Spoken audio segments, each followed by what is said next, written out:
First case this morning is Wayne Slayton et al. Versus Michael A.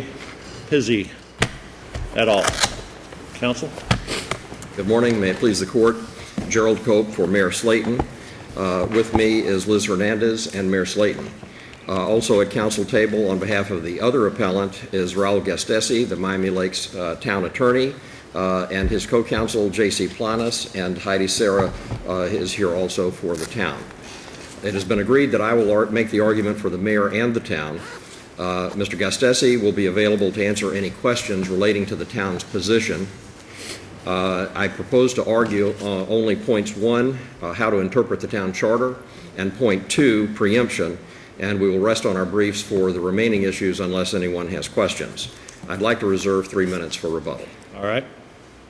First, we ask the court to reverse the trial court's interpretation of the Miami Lakes Charter, where the court said the charter did not cause Mr. Pizzi's term to come to a close. Respectfully, that is contrary to the language of the charter and to the Florida Supreme Court's order in Pizzi v. Scott. In Pizzi v. Scott, the Supreme Court said, during petitioner's suspension, the town held a special election for mayor in accordance with the requirements of the town charter. The permanent replacement mayor assumed office on October 8, 2013. But that issue was not before the Supreme Court, was it?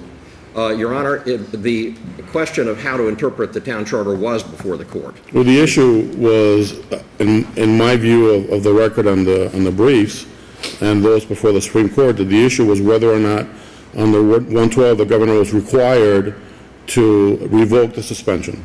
That is correct. So how did the other issues get before the court? As a collateral matter? It's intertwined with the issue that was before the court. Remember, Governor Scott is responsible in the first instance for the interpretation of 112.51. Governor Scott's submissions to the court said point blank, look, the town charter provided that Mr. Pizzi's term expired by virtue of the vacancy provision. It is my position as governor that the question of lifting the suspension and reinstatement are totally intertwined and linked, and that if Mr. Pizzi is not entitled to reinstatement, which implicates the reinstatement provision of the charter, then he is also not entitled to have his suspension lifted, and that, of course, was a position that picked up 2 votes of the Florida Supreme Court. Now, I understand that, but tell me how or whether the issue of the permanency of the new mayor was briefed and discussed before the Supreme Court. It was briefed by the governor in support of his position. In his response to the petition. Yes, Your Honor. And the point I'm making is that... Was there a counter petition by the governor, or was he simply answering the petition filed by Mr. Pizzi's counsel? Initially, he filed a response without being ordered to file a response after the mandamus petition was filed.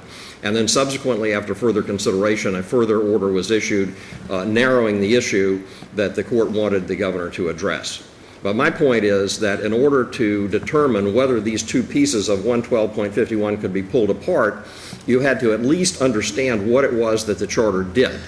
And in that respect, I submit that the court did read the terms of the charter, and in sentences 3 and 4 of their order said, here's the deal, here's what has happened under the terms of the charter, and then they went on to say that Mr. Pizzi was entitled to partial relief, and the relief he requested, by way of having the suspension lifted. But whether that is considered to be essentially precedent or holding, or whether it's considered to be dictum, as the plaintiffs maintain, this court's decisions and other DCA decisions say that even if it's dictum, it should be treated as persuasive authority. What the point I'm making is that whether you start with the Supreme Court's order or you just look at the language of the charter itself, these are not long provisions, sub 3, sub 4. If you look, and this is on page 6 of our reply appendix, if you look at sub 3, which applies where the mayor has less than 6 months to go at the time of the suspension, you'll see right in the middle of that section that it says, if the elected mayor shall be returned to office, he/she shall automatically resume the duties of the office for the remainder of the term for which elected. All right. That's on the suspension of less than 6 months, correct? Correct. If at the time of the suspension, you have less than 6 months to run in the term. That's the way the charter is written. But that cannot end the term of the mayor who has been suspended, can it? This particular subdivision little 3 does not, and says that if you come back, then you're entitled to serve out the remainder of the term. But my point is that if you go to sub 4, there's a sharp contrast in the language, and this is why it's pretty clear the Supreme Court characterized this as it did. When you go to sub 4, there's nothing there about if the elected mayor shall be returned to office. But that countermands 112.51, though, doesn't it? No, Your Honor, I'm glad you asked that question. It does not. Well, let me ask you to look at sub 5, because we don't see that much in the briefs, but 5 is the sort of flip side of what happened. It applies if he had been convicted. And it says that if the municipal official is convicted, the governor shall remove such municipal official from office. Shall remove such official from office. Now, does that not mean that the office, he was still in office, just suspended? No, Your Honor, respectfully, it does not, because you then have to go over to sub 6. 112.51 does not purport to exhaust the universe or all of the possibilities here. If you look both at sub 3 and at sub 6, sub 3 makes reference to other authorities, which in this case would be the town charter, and 112.51 does not contain its own definition of expiration of term. For length of term and expiration of term, you have to look at the operative documents, if there are any, and there are in this case, which is the town charter. Our point, moving from the charter interpretation over to the preemption issue, is that under the Municipal Home Rule Powers Act, there is express authority for a municipality to adopt a provision of this type, and that's in 166.021. When you read, it's about the third sentence down, there's a list of things which a municipality is not allowed to do unless they have a referendum. But you can do them if you have a referendum, and those include any provision in a town charter that affects the terms of elected officers or the manner of their election. And that's exactly what this vacancy provision does. It says that if you've got 6 months or more to run at the time of the suspension, then the vacancy provision that kicks in is the one that calls for the election of a new mayor.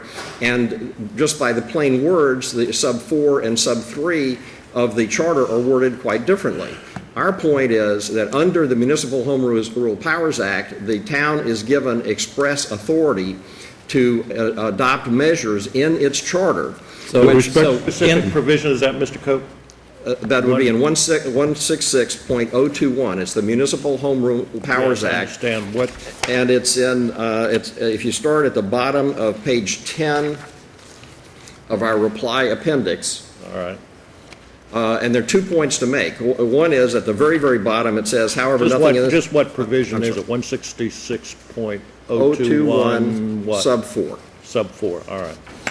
And the first sentence, let me start with the first sentence. The first sentence says that that act, which has equal dignity with 112.51, this is another state statute, says that this section is to be construed so as to secure for municipalities the broad exercise of home rule powers granted by the Constitution. So in Miami Lakes, if you are indicted and there is more than 6 months left in the term and there is a special election, it doesn't matter what happens vis-a-vis the underlying criminal charge. Yes, Your Honor, that's correct. That's what the charter says.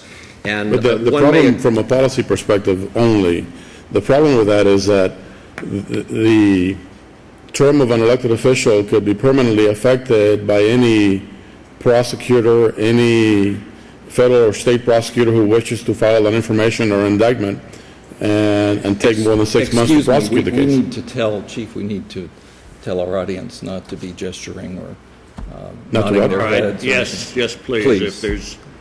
If there is, there shall be no gesturing or any other indication at all in this courtroom, and if there is, you will be escorted out. We're glad you're here, but we just need to Thank you, sir. I probably forgot my question now.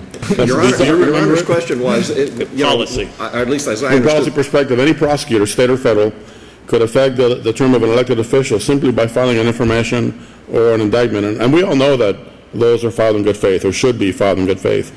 And if the prosecution takes longer than 6 months, that person's out of office no matter what happens in the prosecution. Your Honor, I understand the question. My responses are, in the first place, the question of whether it's a good policy or a bad policy is ultimately a question for the electors of Miami Lakes. Sure. Because, as I said, and the electors of the state of Florida, when they approve the Constitution, and the legislature when they enact their laws as well, I think. I agree with that. But the narrow point we were going to is, the plaintiffs are arguing that this provision is preempted and not improper and is inconsistent with state law. My argument is they're incorrect. 166.021 is an express grant of authority to have charter provisions that do this. But if I can move, so the question is it a good policy or a bad policy? As long as it's not in conflict with 112.51, then the electors of Miami Lakes are allowed to adopt it, even though others may think it's a bad idea. Let me follow up on that. Okay. Let's talk about follow up on preemption, okay? With respect to the ordinance on which you put a lot of weight. I'm not leaving. With respect to the ordinance speaks in terms of a vacant position. It speaks in terms of an unexpired term, and it says at the last sentence, no temporary council appointment shall be made. Yes. It strikes me that the word vacant position in particular is derived from or follows out of section 112.151. Would you agree with that much? There's vacancy discussed in 112.51 and vacant position. No, Your Honor. Where it comes from in Miami Lakes, if you go to the previous page, it's page 5 of the reply appendix, right up at the top. Vacancy is a term actually defined by the charter. As including a suspension. Yes, Your Honor. All right, that's fine. That's exactly how this entire vacancy provision got triggered. I understand. All right. So then if we move up to the statute, Yes. you're correct, the charter does speak in terms of a vacancy, a suspension being a vacancy. If we look at 112.51, they seem to come together in that it's 112.51 says, if during the suspension the term of the municipal office expires and a successor is appointed or elected, such back pay, etc., shall be paid only for the duration of the term of office during which the municipal officer was suspended. It continues on and defines vacancy or temporary vacancy as it says the suspension creates a temporary vacancy. I'm quoting from the statute, which suggests that the vacancy creates a temporary, the suspension creates a temporary vacancy by statute, and that the temporary vacancy shall be filled by temporary appointment, and so on. And then it further says that if the municipal officer is acquitted, the governor shall revoke the suspension and restore such municipal person to office. If our task here is to harmonize provisions, isn't the harmonization more easily accomplished by reading the ordinance, reading vacant position as being caused by a suspension in both laws, unexpired term to mean the 4-year term, and the fact that there is no temporary council appointment to suggest, does it not suggest that the reason that is in there is so that if a mayor happens to be acquitted, you can back everything out? No, Your Honor, I respectfully disagree. right. On two issues. On the expire is not a defined term in the statute. It's not a defined term in the Correct. statute. So you look to determine what is expiration, you look to how the charter works. And as I said, under sub 4, when you compare the language of sub 3 and when you look at how the Supreme Court read it, All right. what results is that the vacancy provision, if at the time of your suspension you have 6 months or more left in the term. Not only must that ordinance be consistent with general law, i.e. 112.51, it must also be consistent with and not in conflict with the Florida Constitution, That is right? correct. I'm sorry, when we say ordinance, are we talking about the charter? I'm sorry, I just want to be clear that I know what I'm looking at, that's all. But Thank you. Your Honor, if I can, It- but I need it to is- finish, can I finish my yes. He is correct, and you may finish. Okay.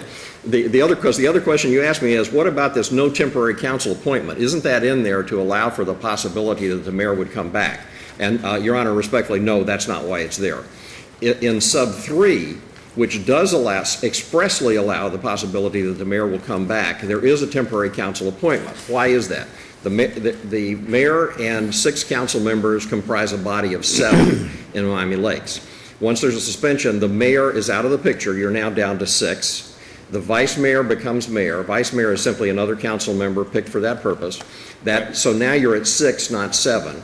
A temporary council member is appointed in that situation, so you're back up to full strength of 7. Of course. All right, that's in the short, less than 6 months scenario. Go to sub 4. The difference is, initially, the vice mayor steps up upon a suspension and becomes the acting mayor. The instruction to the commission under this situation is they've got to go ahead and schedule a special election within 90 days.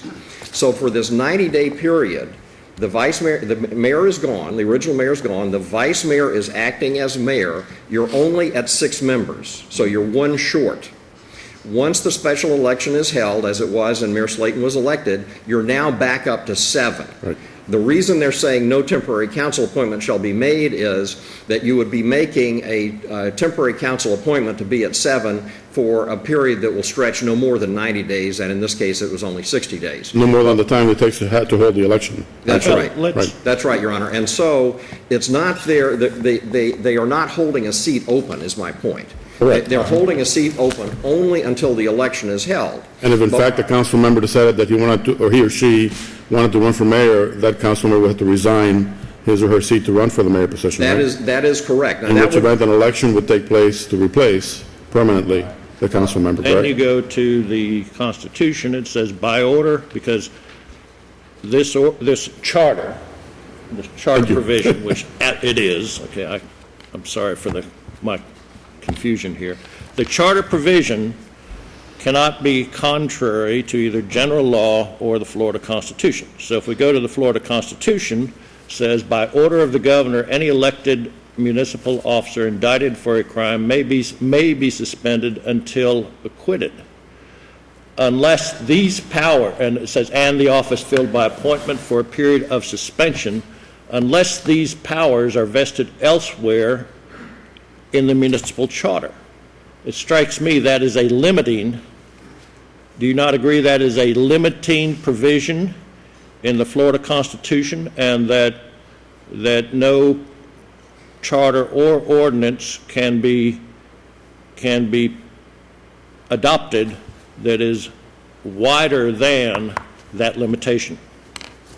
No, Your Honor. Our view of that provision is that the constitutional provision itself would apply unless those powers are addressed either by general law somewhere else or by the municipal charter. In other words, we were reading that language, and we say that language means that a charter is explicitly authorized under the constitutional provision to have provisions in it that deal with vacancies and the filling of vacancies. One procedural question.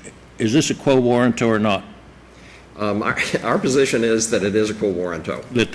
That's the provision that applies. There may be more. There may be quo warranto and deck action, but you start with quo warranto to determine whether or not Mr. Slayton. Mayor Slayton's position is that the correct procedure is quo warranto, and that per the case law is the exclusive remedy. Now, there are a couple of cases. There's one case where competing factions within a town each appointed competing managers, officers, committees. They had literally two dual governments, and in that scenario, the Florida Supreme Court said under that extreme circumstance you could do a deck action, but that otherwise quo warranto is the exclusive remedy. Let me ask you right quick, if you don't mind, Chief. Let's go to sub 4 of the charter for 1 second. Why can I not read sub 4 of the charter to not address the issue of reinstatement simply because at the time of the creation of the charter, that provision was already in place in Chapter 112 of Florida statutes, and they felt no need to deal with it? Why can I not read it that way? Do you understand my question? I'm saying, what if the charter was crafted as it is and worded as it is in sub 4, simply because the question of reinstatement is already addressed in Chapter 112 of the Florida statutes? Your Honor, I don't think that would be a correct reading, and here's why. If you look at all of the vacancy provisions here, they're all tied to a 6-month time frame. It's very clear that a policy decision was made, which one may agree with or disagree with, that where there's a vacancy, because remember, suspension is merely one of several ways you could have a vacancy, that if there were a short term left, basically 6 months in a term, the town was okay with an appointee, an interim placeholder until the term ran out. And because this 6-month provision is not just in the mayor's position, it's also in the council members. But going beyond 6 months, it's very clear from the language that what the town had in mind is that if this is going to be a longer term vacancy, and at the time of this suspension, Mr. Pizzi had 3 years left to run, that the town wanted certainty about who is really occupying the position. And so I would only agree with you to the extent that it can be said that it's either clear as mud or that it's clear because there's no provision in the charter that deals with the issue of what happens when the indicted mayor is acquitted if someone has been elected after 6 months. There's no clear provision. Would you agree that there's no clear provision? Your Honor, we think it is clear when you juxtapose the sub 3 and the sub 4. And the reason I would argue against the town drafters, because this was, they had charter review commissions, it was all very thoroughly done in 2000. The reason I would argue against that is that in sub 3 they specifically say if the elected mayor shall be returned to office. And it would be an unusual drafting methodology if the drafters said, well, we won't really discuss this because we think 112.51 will kick in the case of a gubernatorial suspension. Since they did specifically address it in sub 3, we read this to say that in sub 4 it was intentionally excluded, not just for gubernatorial suspensions, but for all vacancies. And that this is intended to be a generic provision providing for an election if it's the term of the mayor and 6 months or more left in the After the suspension but before the election, isn't it the case that the town attorney told the council members that they would have to resign? Because if you've been elected to mayor, you lose that seat because he would automatically get it back if there Your was an Honor, acquittal? it is correct. It is And that true. was a It is a public true meeting? statement that the predecessor town attorney made those statements in the town council meeting. The authority which we have cited in our brief is that the town is not bound by the erroneous legal statement of its attorney. That's the State Department of Revenue case and the Council Brothers case. And I should also say that as to Mayor Slayton was not on the council at that time. He was there in the audience, but this was not even advice to him, and his sworn answer to the show cause on quo warranto specifically asserts that the advice that Mr. Geller, the predecessor attorney, gave was incorrect, and that Mayor Slayton did not run for a temporary office. All right. Thank you, counsel. Thank you very much.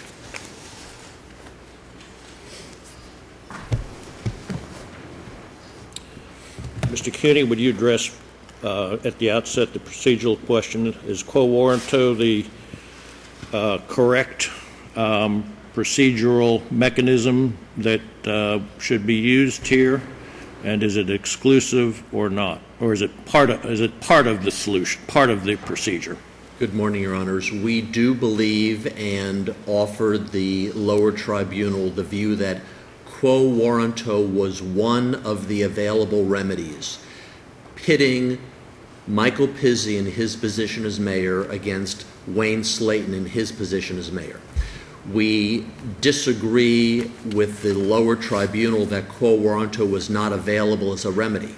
In this circumstance, however, a deck action is also an available remedy, and the reason for that is the deck action brings in the town of Miami Lakes, whereas the quo warranto just pits the competing parties, All right. nobody else. So that the quo warranto, setting aside the town, quo warranto could be used to determine whether or not Mr. Slayton is entitled to be in the office, and under some case law could be used even to replace Mr. Slayton if he is not entitled to the office, correct? Isn't That's that the correct, law? Your Honor. Our understanding of quo warranto is that it tests Okay, I think not that's only the different than- legitimacy of the office, but the right of superior title. It's not outcome determinative, but I just asked that because I think the trial court found differently.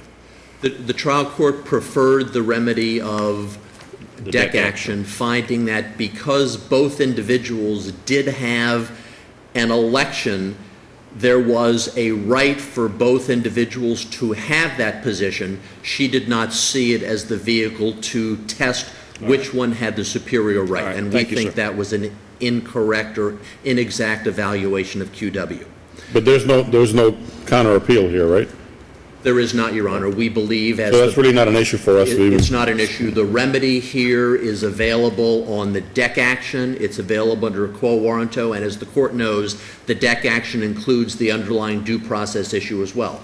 And we've taken the position on behalf of Michael Pizzi as mayor and Mary Collins as a citizen plaintiff that the harmonization between the Constitution, the statutes, the Miami-Dade County Home Rule Charter, and the town charter, which, by the way, is not unique, but is the standard town charter for every town virtually in Miami-Dade County that was chartered as the population of municipalities was able to grow. Pinecrest, town of Miami Lakes, Palmetto Bay, all of those new towns have the same provision. That's the standard provision from the Florida Council of Counties. Was that the same provision in the City of Miami's charter? No, the City of Miami charter is slightly different, but it also does not include language that defines term differently, and it also does not include language that says the acquitted person comes back or doesn't come back. It's silent, as is this town charter. And obviously, I asked you that question because you cited the Spence Jones as one of the cases. We have cited Spence Jones, and we believe Spence Jones, from the point of view of the law applicable to this case, is on all fours. The critical aspect of Spence Jones is that the court made clear that Spence Jones, having been elected, was still the legal title holder, but was not able to execute the duties of office for the entire time of her term. Although the issue there was a little different. It wasn't about her resuming office. It was about her completion of the full term, essentially, and not being eligible for a third term. We recognize that there are distinctions, but in terms of the principal aspect of what is the effect of a governor's suspension, and let me remind the court, this is a governor's suspension. It is not a town of Miami Lakes suspension. It is not any action taken by the town of Miami Lakes. We've taken the position that this matter, in harmony with the Florida Constitution and statute, is quite clear. We sought to undo the one act that empowers this litigation. That was the temporary suspension. We did undo that act. So why would you not? I think it was Justice Kennedy's dissent that that said that revocation and reinstatement go hand in hand in Chapter 112.51, or 051, is it? 112.51. Why would you not have dealt with the whole thing right there before the Supreme Court? Two reasons, Your Honor. First, it was not appropriate in a mandamus against the governor. Remember, original writ of mandamus is only available against a constitutional officer, the governor of the state of Florida, the only party. The only action the governor took, executive order, the only action was to temporarily suspend. But could it not be said that 112.51 creates essentially a ministerial duty for the governor to revoke suspension and reinstate? But what the governor did not do was remove Mayor Pizzi from office. All he did was suspend. And that's all we were seeking to have him do is acquittal, undo, go back to the status quo. Except that the executive order did say that he is prohibited from carrying out the functions and duties of the office. Exactly Which as seems to happened in be, Spence Jones. right. He still holds the office, and remember what it says, until further executive order. We got that further executive order. The Constitution and the statute both seem to say that if you are suspended, if somebody is suspended and then acquitted, I'm speaking pretty generally here, suspended and acquitted, that the governor shall reinstate the official.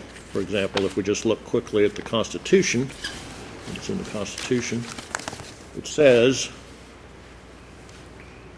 well, it's in the statute, says shall be reinstated. The governor shall, 112.516 says, if the municipal official is acquitted or otherwise cleared, the governor shall forthwith revoke the suspension and restore the municipal official to office. Perhaps arguably, that might be part of a mandamus, but you're telling me you did not file a quo warranto up there. Is that correct? Your Honor, we filed a writ of mandamus only. That's all you filed. And the mandamus couldn't reach to a municipality. It could only reach to a state officer, a state agency, not to a local agency as a jurisdictional matter. So That's correct, Judge. So you got limited relief, and it may just be restraint by the governor and the Supreme Court recognizing that if there is a reinstatement or a declaration of reinstatement, that it would be enforced here. I mean, heaven forbid that somebody has to issue an order and send the sheriff out to enforce it, but that's how it would occur, and that's why they've talked about this is a local action. No doubt, Your Honor. No, you had. I mean, this is procedural. You had a state officer before you. You had the governor of the state of Florida. Yes, sir. And you did accomplish. You obviously accomplished something through mandamus. It seems to me the Supreme Court could have looked at it, if not mandamus, looked at it for what the petition should be. We do that all the time, and they do too. It's possible, Your Honor. I do want to focus the court on. But I know we're the off topic a little bit, not much, but a little bit. It certainly is relevant to the procedural posture. The mandamus brought was completely successful, 100% successful. Yep. And let me note that the Supreme Court order, not in the sense of offering dicta, not in the sense of controlling this court, says, on September 29, 2014, we entered an order requesting the governor to show cause why the petition for writ of mandamus should not be granted as to the narrow issue of why Executive Order 2013-217 should not be revoked pursuant to the statute, period. The answer was, yes, the executive order should be revoked pursuant to this statute. That's all you asked for. So Exactly the what we Supreme asked Court for. was using restraint and did what it did. And the only issue briefed by the parties. So Judge Cope told us, I'm sorry, Mr. Cope told us that the issue of reinstatement and permanency was raised by the governor in his response to the petition. Is that correct? And could it have been? Two things, Your Honor. First, the issue of permanency was included in the governor's response, but not briefed not presented, not raised by any of the parties. And it came in the context, Your Honor, of the town seeking to file an amicus brief, which was allowed by the Supreme Court. It was stricken by the Supreme Court for reasons that have nothing to do with the merits of the case. And the town, in that stricken brief, attempted to raise the issue that was never briefed, was never presented by the petitioner, and was never the subject of any order or discussion by the appellate court. So yes, there may have been an attempt to put the town charter before the Supreme Court, but it was never acted on by the Supreme Court, it was never briefed, it was never an issue. That is the local issue. We believe the law says once revocation of the suspension occurs, resumption of office is automatic. Not reinstatement, resumption of the office that Michael Pizzi as mayor held all the time. He just could not execute the duties of that office. And the case is as simple as that. The charter itself is not controlling. The statute is controlling. And Why is the charter not controlling? first of all, the charter says nothing about an act that has the town removing an official from office, number one. Number two, it is silent on the issue of the acquitted individual not returning to office. Three, Sub 4 of the provision in the charter is silent as to that issue, correct? absolutely. And let me mention, by the way, even though it is a 1915 case, In re advisory opinion makes clear, the Florida Supreme Court said, once the suspension is revoked, the resumption of office is automatic. It follows as a matter of law. But in response to your question, Judge Fernandez, sub 3, Romanet 3, the town makes an issue about the phrase new mayor in sub 4. New vice mayor is the same term used in sub 3. And the reason sub 3 has a specific provision about the returning back is if there was no such provision, there would be one extra person on the council. The mayor, vice mayor, who assumed office by title of office, would have been out of office because there would have been no office for that vice mayor to return to. But sub 4 is a Florida resign to run election. All elections under Florida are governed by resign to run.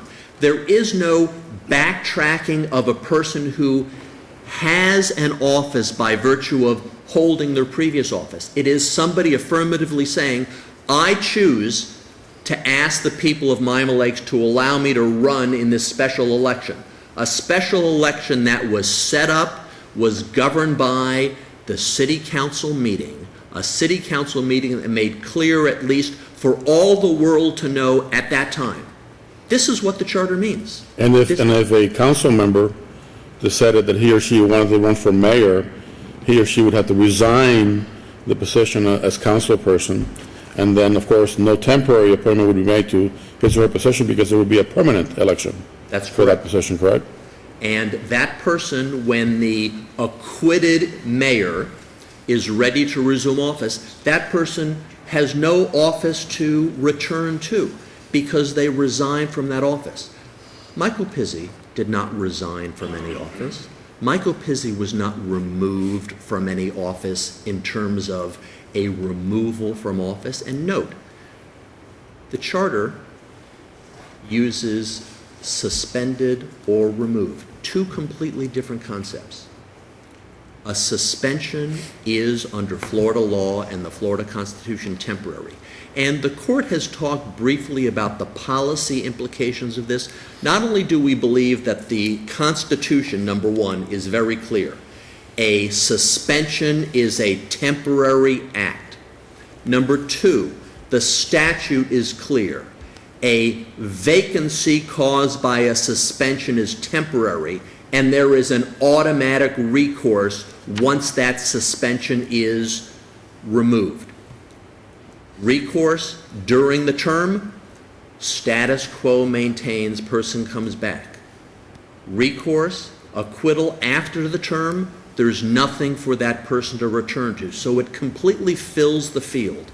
And 3, the charter itself provides no mechanism for individually and separately suspending or removing Mayor Pizzi. But there is a provision in Florida law, an election that allows the people to remove somebody from office. Full notice, full election by the people, that could have been used You're for Mayor talking about Pizzi. the recall A recall provision? was not used. The only thing we have is an election, special election to fill the temporary vacancy. Not language that Mayor Pizzi has created, language that the Florida Constitution and the Florida legislature has set up. So the policy implications of this, in addition to Constitution, statute, charter, policy is the havoc this would cause in our municipalities by virtue of a charge. And as we have in this case, a charge that led to an acquittal. If that is the basis for having an election and essentially trumping a regular election of the people, essentially constituting a recall of the suspended official without notice to the public, the havoc to the governing and governance of the people of our municipalities would be unbelievable and untenable. That's the policy question that I asked earlier. But frankly, and you know it as well as I do, our function here is not to make policy, it's to follow the law. Absolutely, and that's So why what does the law require in this case with respect to this charter? the law with respect to this charter, the fourth aspect of our legal basis, Constitution, statute, home rule, and charter, is Mayor Pizzi returns to office, resumes that office. Frankly, should have resumed that office the day of the revocation of the suspension. That is when he was entitled to it. He had to seek legal remedy to force that issue.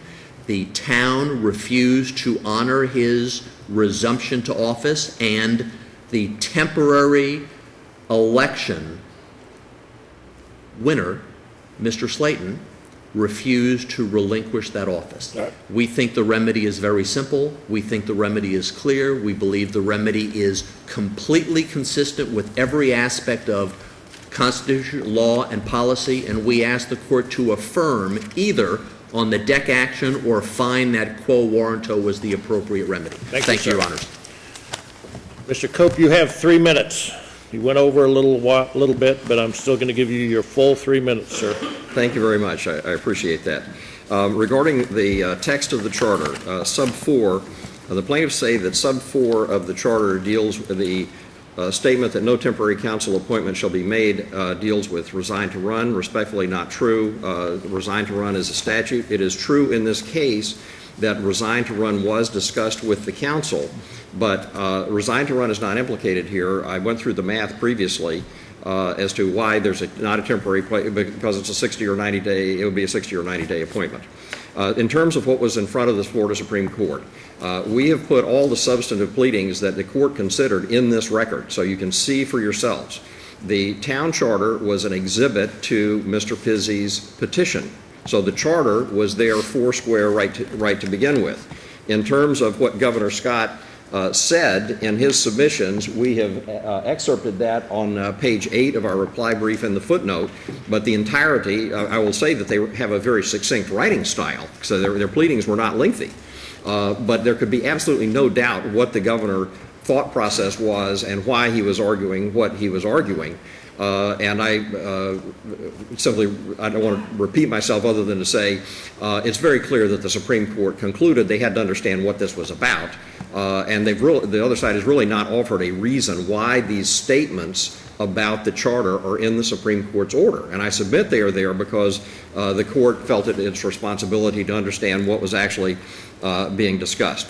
Regarding the advisory opinion case, the 1918 case that counsel mentioned, we have explained in our reply brief involved an old Florida constitutional provision in the 1885 Constitution that said, if you were an officer who was not subject to impeachment, but the governor thought you should be removed, under that then existing constitutional provision, the governor suspended you and sent a request for removal to the Florida Senate. And the question is, if the Senate adjourned without taking action, what happened? And under that constitutional provision, if the Senate did that, then you automatically went back to office. Of course, that provision is no longer in the Florida Constitution. It's not in the 68 Constitution or 112.51, and it has no bearing here at all. My final point would be to point out that the stay in the case runs through April 30th. We have your motion. You have our motion. Yeah. Thank you very much.